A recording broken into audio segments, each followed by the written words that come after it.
Assalamualaikum, salam sejahtera. Apa khabar anda semua yang sedang menonton kami ketika ini menerusi dalam talian di episod kedua siri Meja Bulat yang dibawakan oleh Air Selangor. Ada yang rindu tak? Ada macam-macam persoalan dan kegusaran. InsyaAllah akan terus kami jawab menerusi perkongsian kita pada hari ini. Kalau kita cakap tentang air ini, sememangnya ia antara sumber yang sangat penting yang perlu kita guna pakai dalam kehidupan seharian kita. Jadi kadang-kadang ada masalah terputus bekalan air dan sebagainya, ramai dalam kalangan pengguna akan terus marah. Tetapi sebenarnya apabila berlakunya pemutusan air secara berjadual ini, ia adalah bagi memberi kesinambungan kepada pengguna-pengguna supaya di masa hadapan tidak berlakunya masalah terputus bekalan air ini yang tidak dijangka. Yang paling penting sekali, ia bertujuan untuk melakukan penyelenggaraan bagi memastikan jaminan air bersih dan selamat untuk diguna pakai oleh pihak pengguna sendiri. Jadi, disebabkan itu jugalah hari ini di episod kedua ini kami nak kongsikan tentang satu lagi topik, iaitu jaminan air bersih dan selamat dari sumber terus kepada anda. Baiklah, dan ketika ini bersama saya dalam studio 3 orang individu yang sememangnya pakar dalam bidang masing-masing untuk kita kongsikan tentang topik kita pada hari ini. Di sebelah saya, kalau boleh saya perkenalkan, Encik Zahri Zainuddin selaku Ketua Jabatan Kualiti Air Pengurusan Air Selangor Sendirian Berhad. Assalamualaikum, apa khabar? Waalaikumsalam, khabar baik. Alhamdulillah. Dan di sebelahnya, kita bersama dengan Encik Izham Haris Ikhwan selaku Timbalan Pengarah Sektor Kejuruteraan Air dan Sanitasi, Bahagian Perkhidmatan Kejuruteraan Kementerian Kesihatan Malaysia. Assalamualaikum, apa khabar Encik Izham? Waalaikumsalam warahmatullahi. Alhamdulillah, sihat ya? Sihat. Alhamdulillah. Terima kasih. Dan di hujung sana kita bersama dengan Encik Ishak Kamaruzzaman selaku Ketua Unit Korporat Lembaga Urus Air Selangor. Assalamualaikum, apa khabar? Waalaikumsalam, alhamdulillah. Sihat juga kan? Alhamdulillah. Betul jugalah kan? Kalau tak sihat takkan ada kat sini kan? Saya pun. Okey, sambil kita gurau-gurau tu, kita nak naikkan juga semangat penonton-penonton kita untuk terus bersama dengan kita pada topik dan siri pada hari ini. Kita nak tanya dahululah soalan kepada Encik Zahri sendiri. Kalau kita lihat sebenarnya Air Selangor mengabstrak, merawat dan mengagihkan air kepada 8.4 juta pengguna. Jadi kita lihat di sini, apakah proses-proses yang terlibat dalam memastikan rawatan bekalan air dengan kualiti yang bersih, selamat sampai kepada pengguna? Silakan. Air mentah yang diabstrak daripada sumber seperti sungai, empangan dan kolam takungan akan melalui beberapa proses rawatan utama. Di antara proses rawatan tersebut ialah proses pengudaraan iaitu aeration, proses coagulation dan flocculation iaitu proses pengentalan dan pemendapan, proses sedimentation iaitu pemendapan, proses filtration penapisan, proses chlorination iaitu pembasmian kuman, proses pH adjustment dan proses pemfluoridaan. Manakala kualiti bekalan air bersih yang dihasilkan oleh loji-loji ini perlulah mematuhi spesifikasi yang digariskan dalam Piawaian Kualiti Air Minum Kebangsaan yang telah ditetapkan oleh Kementerian Kesihatan Malaysia. Piawaian ini adalah berdasarkan kepada garis panduan kualiti air minum Pertubuhan Kesihatan Sedunia iaitu WHO. Dan ianya adalah setanding dengan Piawaian Kualiti Air Minum Kebangsaan negara-negara maju seperti US, UK, Singapura dan Jepun. Malah terdapat spesifikasi yang lebih ketat ditetapkan untuk kualiti air minum di Malaysia. Sebagai contoh, paras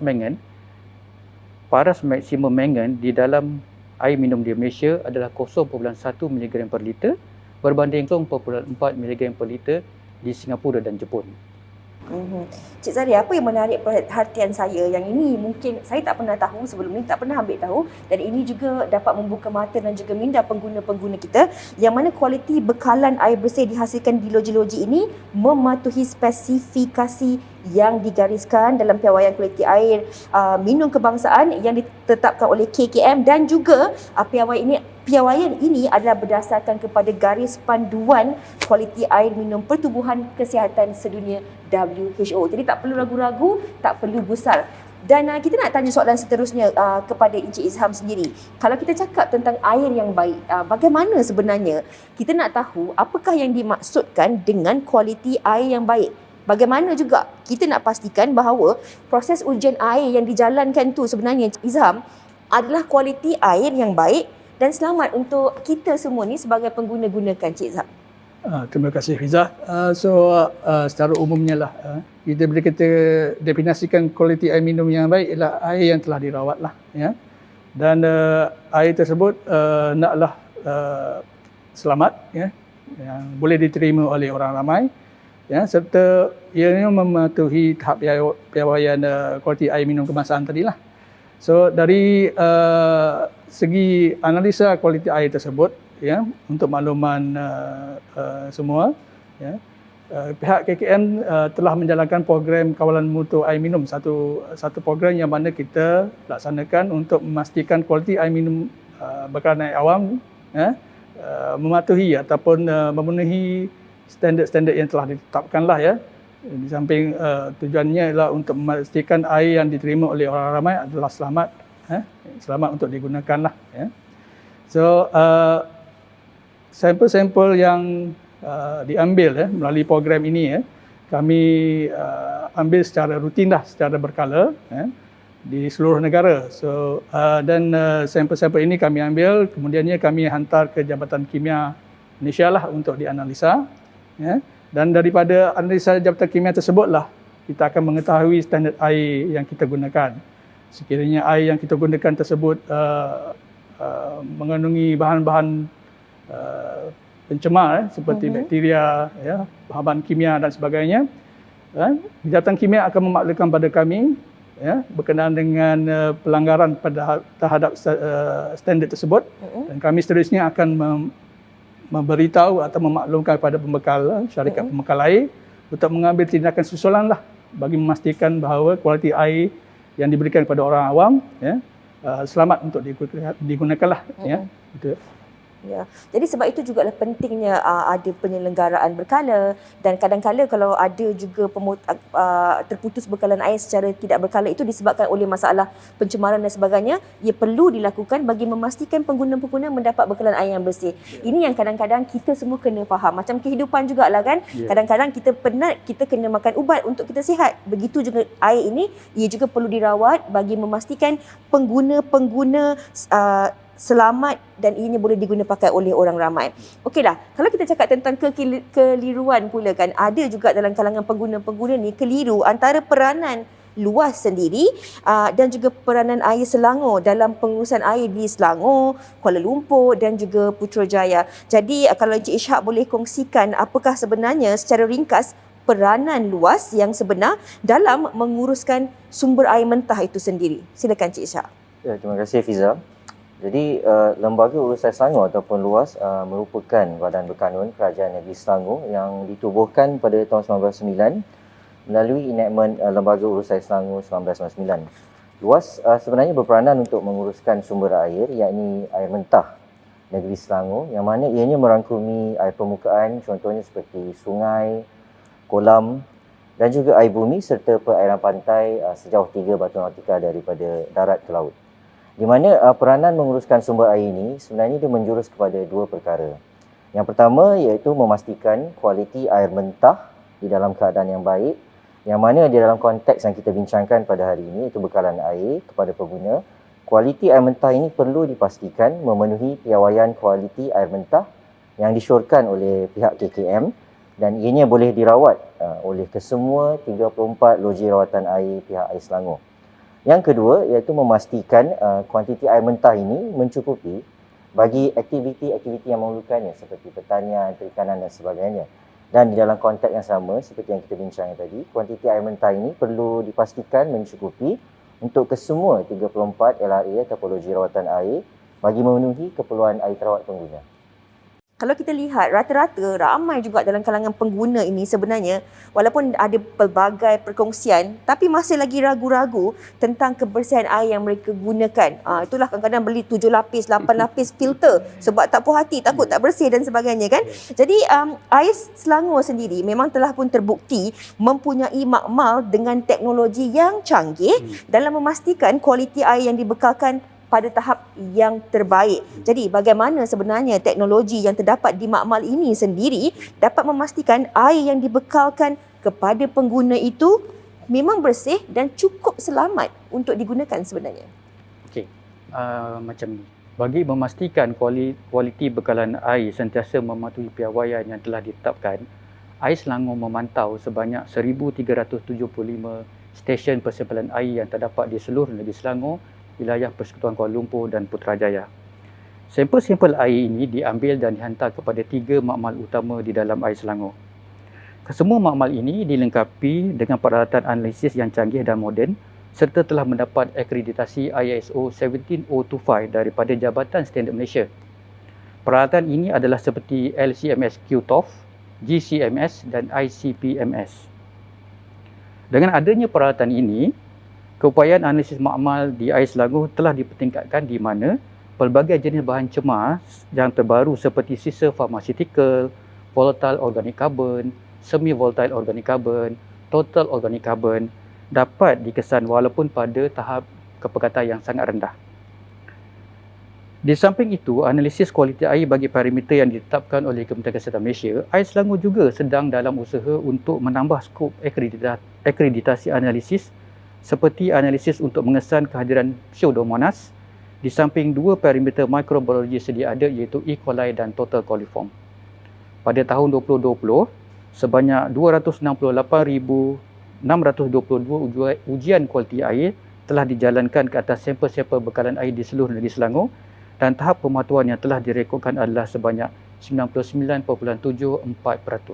Jadi jangan risaulah, memang teknologi yang digunakan itu boleh menampilkan ataupun mengesan mikrobiologi. Ya, dan bahan-bahan cemar yang lain lah. Baiklah, jadi sememangnya kita bertuah berada di Malaysia ini kerana sememangnya bekalan air kita ini bersih dan juga selamat untuk digunakan. Sebab kadang-kadang kalau kita pergi ke luar negara, ada juga di setengah negara tu kita perlukan air mineral juga untuk mandi, minum dan sebagainya kerana mereka menggunakan hot water. Jadi jangan risau, kita bertuah kerana berada di Malaysia. Tetapi kadang-kala kalau berlakunya sesuatu perkara lah, contohnya pencemaran dan sebagainya, seringkali kesalahan ini diletakkan kepada agensi-agensi kerajaan dan operator seperti Air Selangor apabila berlakunya masalah pencemaran air. Tetapi di sini kita nak kongsikan dari sudut pandang pihak luas sendiri.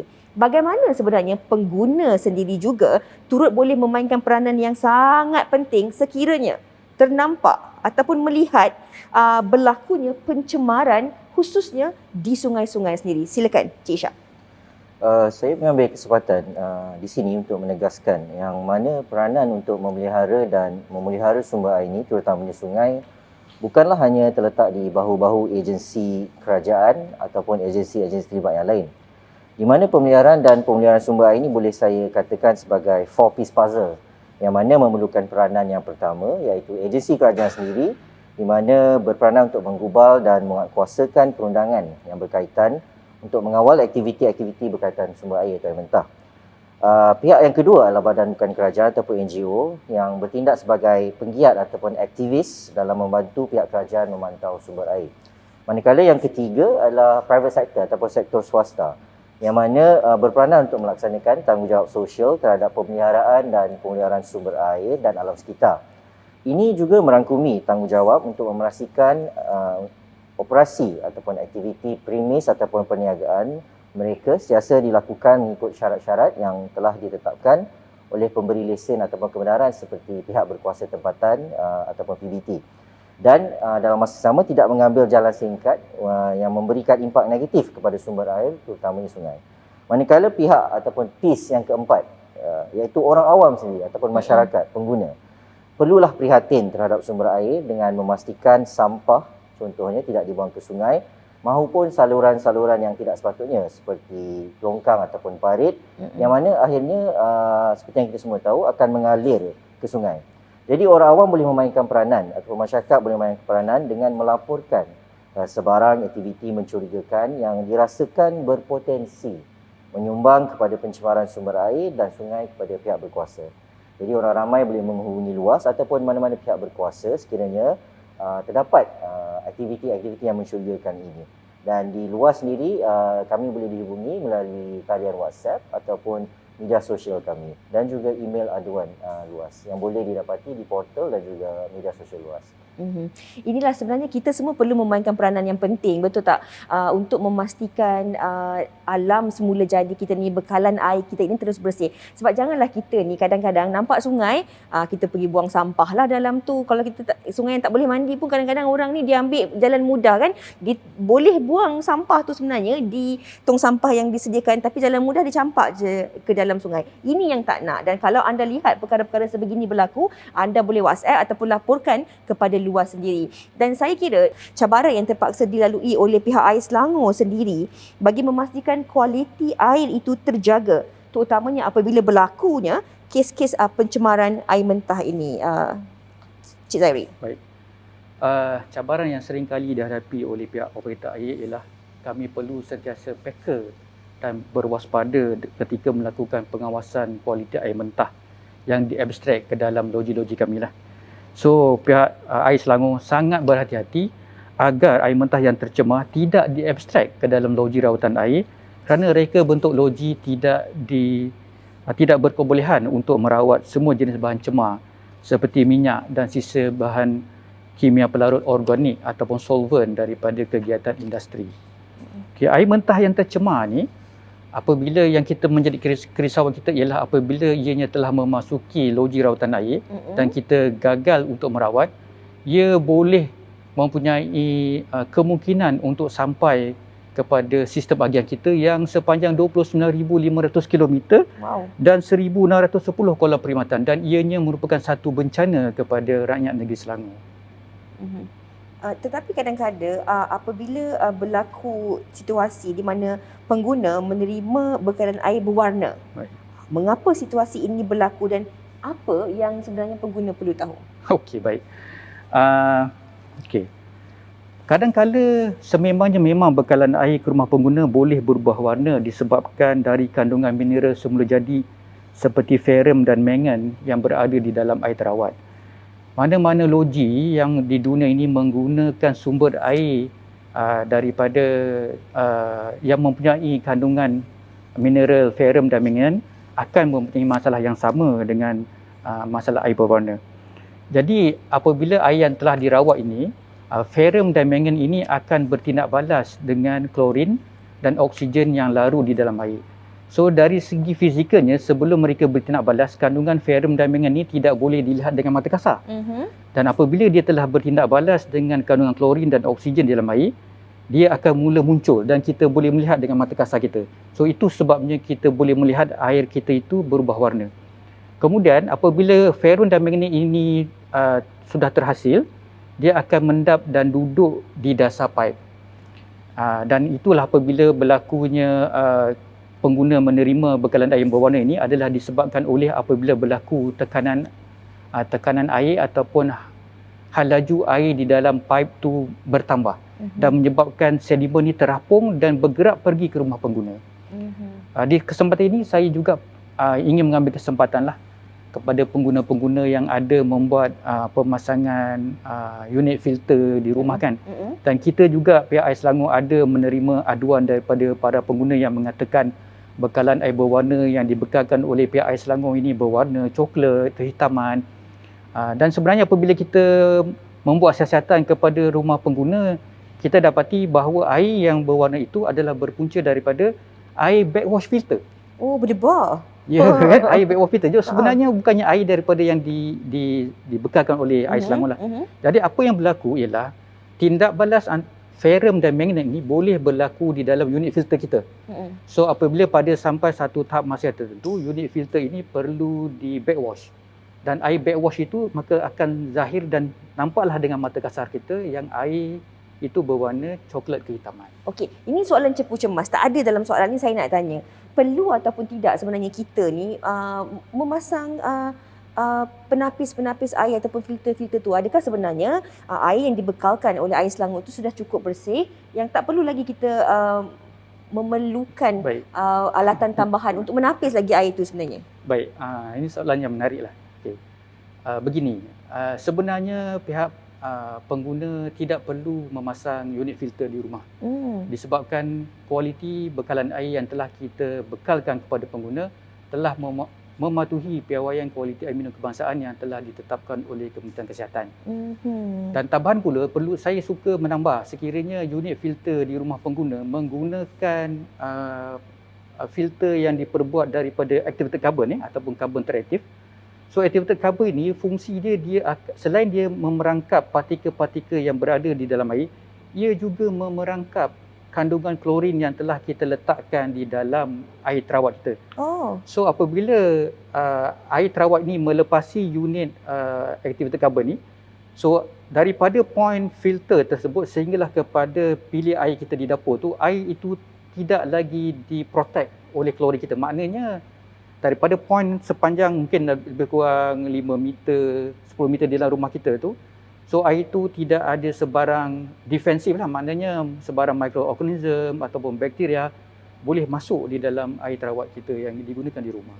Kerana tak ada protection dah. Betul. Okey. Dan kalau kita lihat juga sebenarnya KKM telah pun memantau kualiti air di negara ini sejak garis panduan kualiti air minum kebangsaan diterbitkan pada tahun 1983, dah 38 tahun ya lebih kurang. Dan jika dibandingkan sebenarnya, apakah perbezaan paling ketara mengenai kualiti air di negara kita ini sebenarnya, khususnya di Selangor, Kuala Lumpur dan juga Putrajaya, Cik Zam? Okey, so betul, kami di Kementerian Kesihatan telah melaksanakan program ini sudah hampir 40 tahun lah ya, sudah hampir 40 tahun.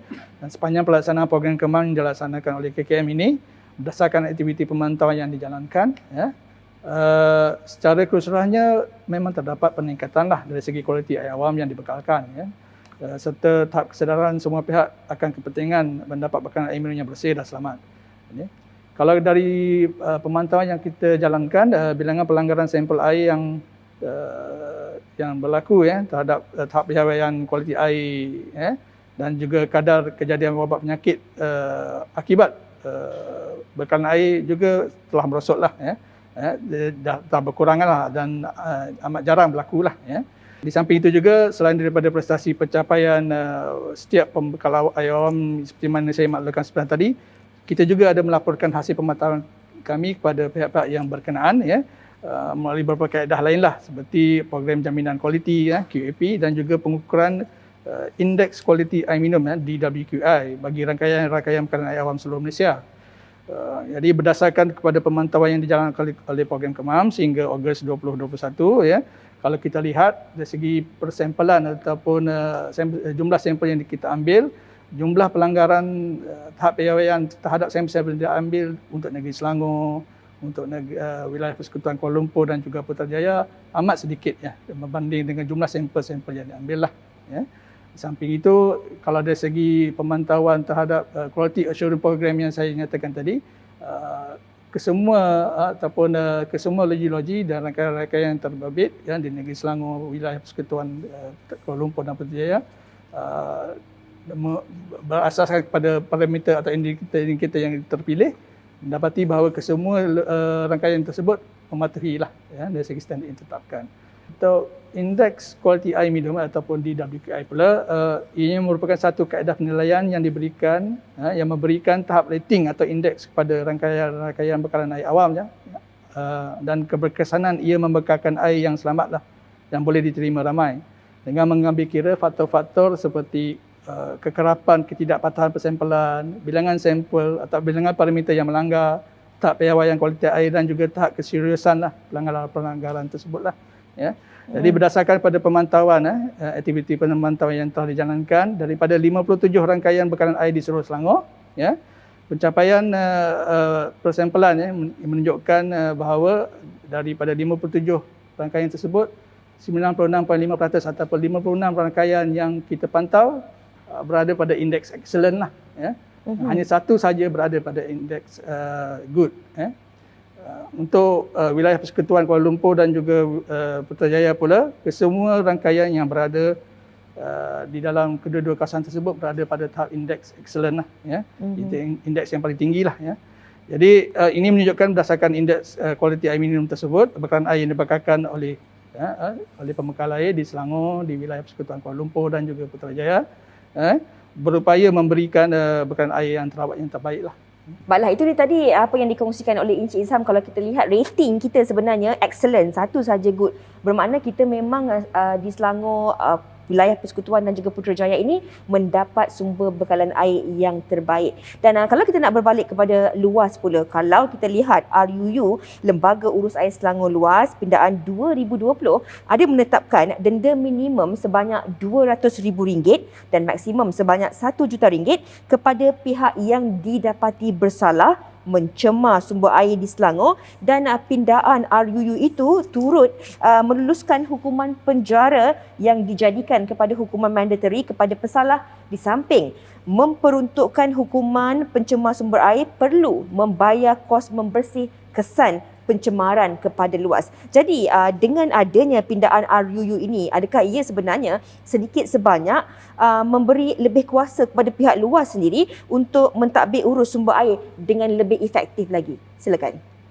Pindaan RUU ataupun Enactment Luas 1999 pindaan 2020, ia memberi sedikit kuasa kepada luas, tapi ia lebih menjurus kepada yang boleh saya katakan sebagai fine tune atau menambah baik enactment sedia ada, di mana kuasa luas tersebut dinyatakan di dalam Section 6, Subsection 2 Enactment Luas 1999. Pindaan Enactment Luas 1999 ni bagi pada tahun 2020 sebenarnya menjurus kepada keperluan agar enactment ini sentiasa relevan ataupun praktikal dengan peredaran masa dan situasi semasa sumber air negeri. Di mana kalau kita tengok seperti yang saya sebutkan tadi, as of late kita ada banyak pencemaran-pencemaran yang emerge atau emergence of new pollutants sekarang ni. Contoh macam kita tengok pencemaran bau yang saya sebutkan.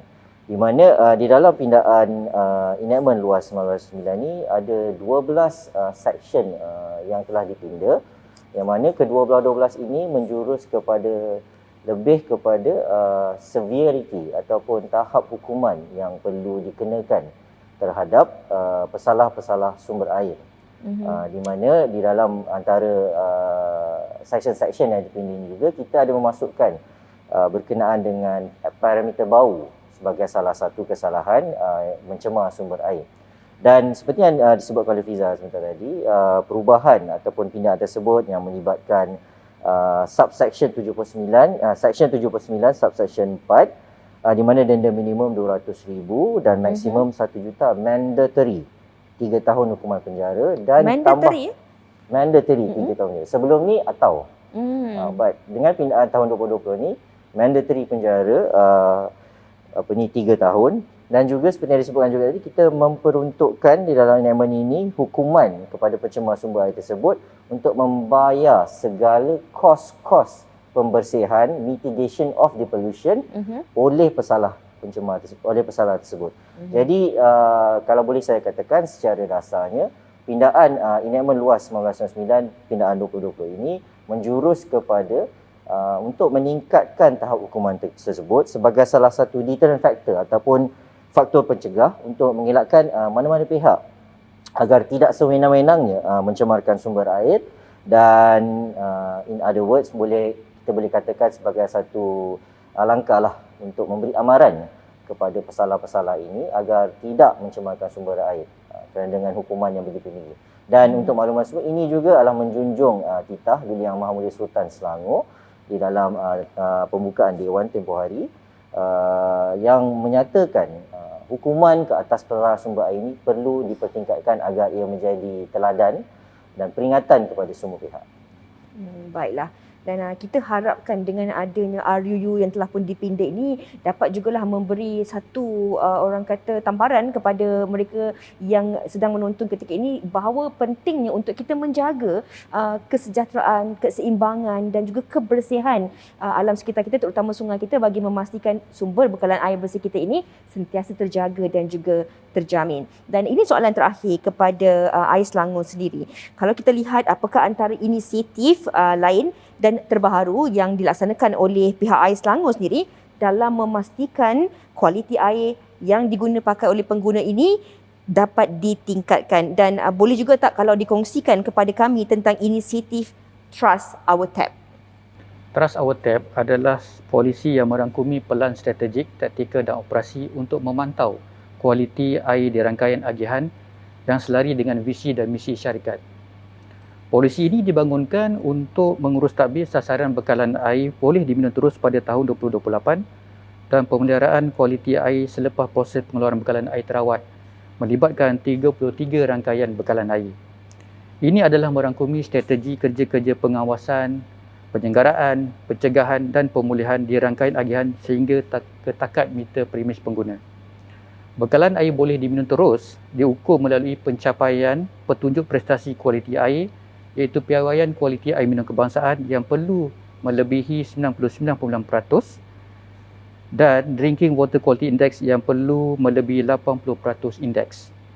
Daripada sasaran 33 rangkaian bekalan air, strategi Trust Our Tap telah dilaksanakan di 10 rangkaian agihan bekalan pada tahun 2020. Pada tahun ini iaitu tahun 2021, strategi ini telah dilaksanakan di 6 lagi rangkaian agihan bekalan dan sehingga bulan September pencapaiannya adalah sebanyak 80.6%. Strategi Trust Our Tap akan terus dilaksanakan untuk baki 17 rangkaian agihan secara berperingkat-peringkat dari tahun 2022 sehingga tahun 2028. Okey, baiklah. Dan kalau kita dengarkan tadi, ia telah pun dilakukan daripada tahun 2020 dan akan diteruskan untuk tahun 2022 hingga ke tahun 2028 nanti. InsyaAllah kita semua boleh buka je tap, boleh minum air. Dan yang paling penting sendiri pesanan daripada Cik Zahri tadi, bukan saja kolam rawatan ini perlu dicuci oleh operator, tapi ingat tahu kat rumah pun kita kena cuci juga tangki air kita. Cuba bayangkan kita duduk 30 tahun, 35 tahun tapi kita tak pernah pun cuci tangki air kita, bermakna kita akan minum juga daripada sumber air yang tidak bersih. Okey, di penutup perbincangan kita pada hari ini, mungkin ada sedikit pesanan daripada pihak KKM sendiri untuk disampaikan kepada penonton-penonton kita yang sedang menonton ketika ini. Terima kasih Fiza. So sebagai pengakhiran jelas, cuma saya ingin sampaikan di sini bahawa kami di peringkat Kementerian Kesihatan Malaysia akan terus menjalankan program pemantauan kami dengan kerjasama pihak pembekal air dan juga pihak luas lah, dan untuk memastikan bahawa kualiti bekalan air yang dibekalkan kepada orang ramai sentiasa selamat dan boleh diterima lah, Di samping itu juga saya ingin memesan kepada semua pengguna lah agar bahawa pengguna ini pun ada peranan dari segi memastikan bekalan air yang digunakan tersebut selamat digunakan untuk diminum, terutamanya melalui dengan memasak air yang sebelum kita gunakan itu supaya kita dapat pastikan yang air yang kita gunakan itu selamat dan bersih, boleh digunakan pakai oleh kita dan juga ahli keluarga kita. Baiklah, dan itu dia saya kira rumusan ataupun penutup yang melengkapkan lagi perbincangan kita pada hari ini, yang mana sebenarnya untuk kita mendapatkan air bersih dan juga selamat ini bukan sahaja tanggungjawab itu 100% diserahkan kepada operator air maupun agensi-agensi kerajaan yang terlibat, tetapi kita juga sebagai pengguna harus memainkan peranan yang penting untuk melaporkan jika kita melihat berlakunya individu-individu ataupun sesiapa sahaja yang melakukan pencemaran terhadap sungai-sungai kita ataupun alam sekitar kita. Dan yang paling penting sekali, diri kita lah. Ini peranan kita sebagai anggota masyarakat bagi memastikan kesihatan, keseimbangan kesihatan itu untuk diri kita, komuniti dan juga ahli keluarga kita, insya-Allah. Dan sekali lagi nak ucapkan terima kasih kepada ketiga panelis kita pada hari ini. Semoga perbincangan kita ini dapat membuka mata dan juga minda kita tentang apa yang perlu kita lakukan sebenarnya. Dan terima kasih sekali lagi Encik Zahri Zainuddin selaku Ketua Jabatan Kualiti Air Pengurusan Air Selangor Sdn Bhd.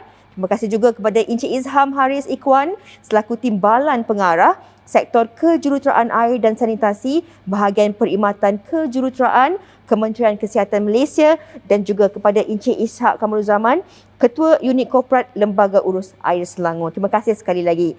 Terima kasih Daun Keladi. Ada rezeki, ada masa kita jumpa lagi. Dan kami juga nak ucapkan terima kasih kepada penonton-penonton yang sudi bersama dengan kita untuk sepanjang edisi episod kedua ini, yang mana kita kongsikan tentang jaminan air bersih dan selamat dari sumber terus kepada anda. Tanggungjawab anda, share, like Facebook kami, iaitu Facebook Air Selangor dan juga YouTube.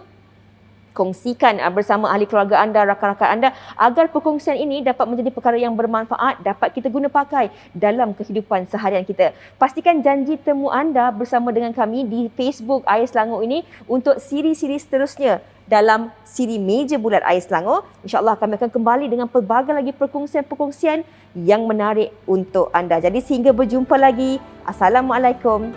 Bye.